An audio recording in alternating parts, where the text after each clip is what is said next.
Assalamualaikum warahmatullahi wabarakatuh dan salam sejahtera.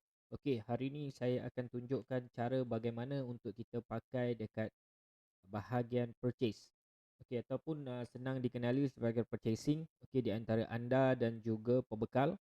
Okey, cara bagaimana kalau anda kata kita nak add purchasing yang baru, dan kalau anda kata kita ada return barang dengan supplier, macam mana kita nak buat list purchase return. Jadi ada bagaimana caranya saya akan tunjukkan. Okay, yang pertama sekali saya akan tunjukkan cara bagaimana untuk kita add purchase yang baru. Okay, yang pertama kita klik bahagian add purchase. Okay, kemudian dekat bahagian supplier kita boleh masukkan nama pembekal kita. Kalau sekiranya tiada database, kita kena klik button tambah ni, simbol tambah. Kemudian kita isi form untuk contact. Okay, untuk yang pertama kita namakan dulu nama dia, nama supplier pembekal kita.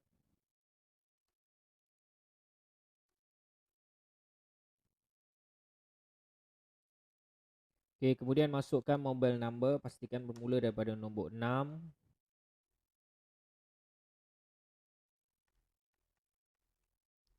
Okay, kemudian masukkan email dan juga more information.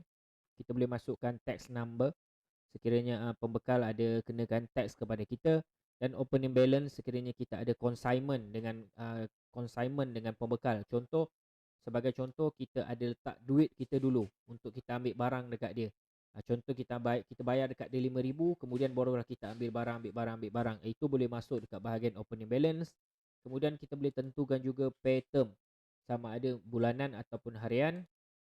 Kemudian kita boleh masukkan address line, alamat, dan juga beberapa kotak tambahan iaitu custom field dekat bahagian bawah ini, dan kemudian kita boleh masukkan shipping address. Okay, kemudian kita klik button save.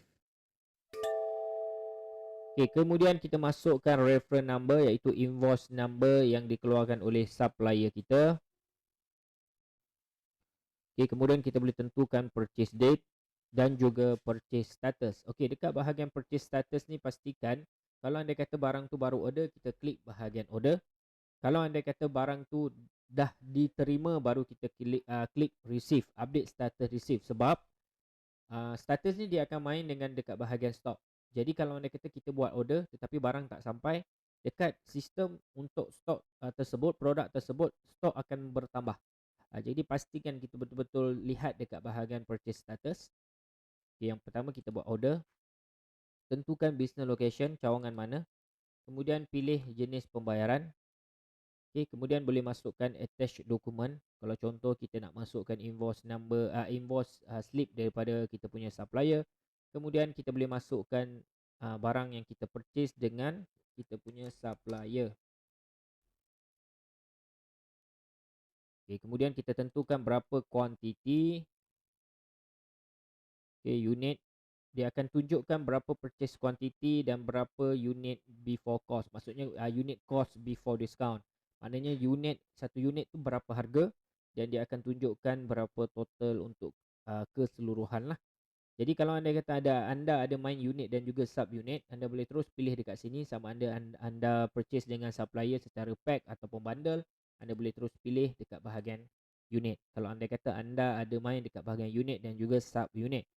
Okay, kemudian kalau anda kata barang tu ada expired date, boleh masukkan dekat bahagian sini expired date.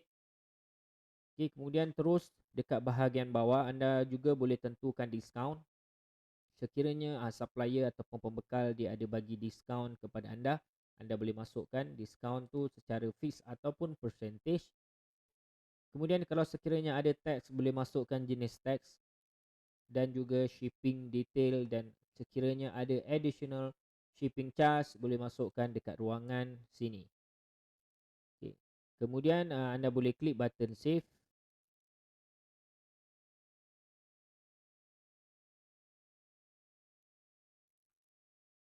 Jadi kalau kita lihat dekat sini, kita dah order barang, kemudian kita boleh view. Kita boleh view dan kita boleh lihat jenis barang. Okay, air mineral 20 pieces, unit cost RM1. Jika ada diskaun, dia akan paparkan berapa diskaun. Okay, ataupun kita boleh print purchasing order ni, kita boleh hantar kepada pembekal kita melalui WhatsApp. Tapi pastikan kita save as PDF, kemudian kita hantar purchase detail ni kepada kita punya supplier. Okay, ataupun kita boleh lihat dekat bahagian sini, kita boleh hantar new order notification. Jadi macam mana nak integratekan email dan juga SMS, boleh lihat dekat video saya yang sebelum ini, cara bagaimana untuk kita integrate email ataupun SMS. Jadi dia akan auto hantar kepada supplier kita lah, dengan syarat kita ada simpan database supplier kita. Okay, kemudian bila barang tu dah sampai, pastikan kita dekat status ni kita tukar receive dan stok akan bertambah. Kemudian kita tentukan payment status, sama ada dah bayar ataupun belum.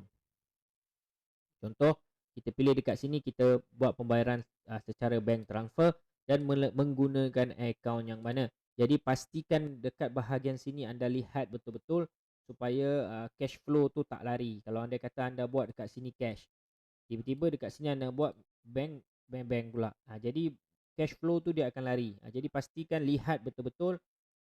Kalau anda kata tersalah, jangan risau, boleh edit. Okay. Kemudian kita boleh save. Okay, jadi pembayaran telah pun dibuat kepada supplier.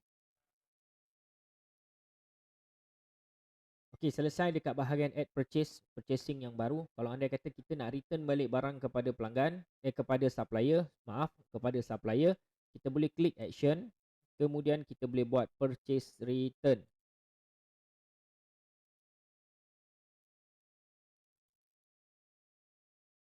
Okey, boleh masukkan reference number, kita boleh generate reference number kita sendiri, ataupun kita boleh ikut saja reference number untuk parent purchase tadi. Okay, kemudian kita boleh masukkan berapa kuantiti yang kita return balik kepada supplier. Okay, kemudian kita save.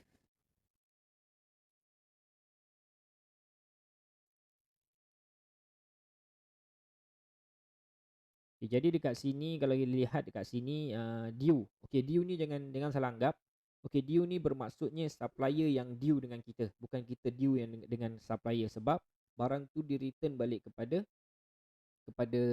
supplier. Jadi bermaksudnya supplier yang due dengan kita. Jadi kalau anda kata supplier dah buat balik pembayaran kepada kita, kita add payment, kemudian kita masukkan total berapa dia bayar dengan kita balik. Sebab tu dekat sini dia tulis advance balance, dia akan masukkan dekat sini RM10, contoh harga RM10. Jadi kita tentukan pembayaran tu dia bayar kepada ke mana, ke bank transfer dan juga account. Okey, kemudian anda boleh save lah. Jadi selesai dekat bahagian list purchase. Okay, selesai dekat bahagian list purchase. Itu adalah cara ni lah. Jadi kalau anda kata anda nak tengok supplier anda, okay, contoh contact, kemudian anda pergi dekat supplier, anda nak tengok ledger berapa anda purchase dengan dia, okay, dah berapa dah jumlah. Kalau ada due, anda boleh lihat dekat bahagian supplier database. Okay, pilih nama supplier, kemudian action, kemudian kita klik dekat bahagian ledger.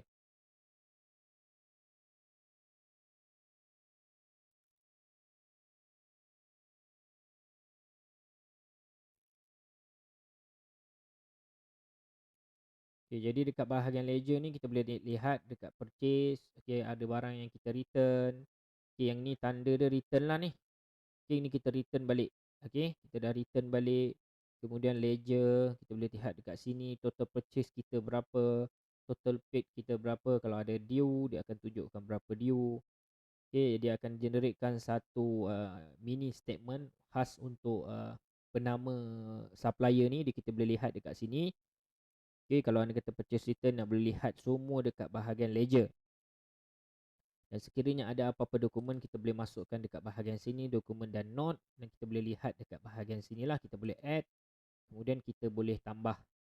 Okay, kita boleh tambah dokumen. Kita drag, kemudian kita upload. Okay. Okay, itu adalah cara bagaimana untuk bahagian full bahagian dekat bahagian purchase. Sama ada kita nak purchasing ataupun kita list purchase return, ataupun kita nak lihat kontak kita untuk supplier, report untuk setiap supplier. Okey, jadi pastikan anda lihat dan tonton semua video tutorial yang telah kami sediakan untuk memastikan anda faham dan tahu cara untuk menggunakan sistem usahawan. Okey, terima kasih banyak. Assalamualaikum warahmatullahi wabarakatuh.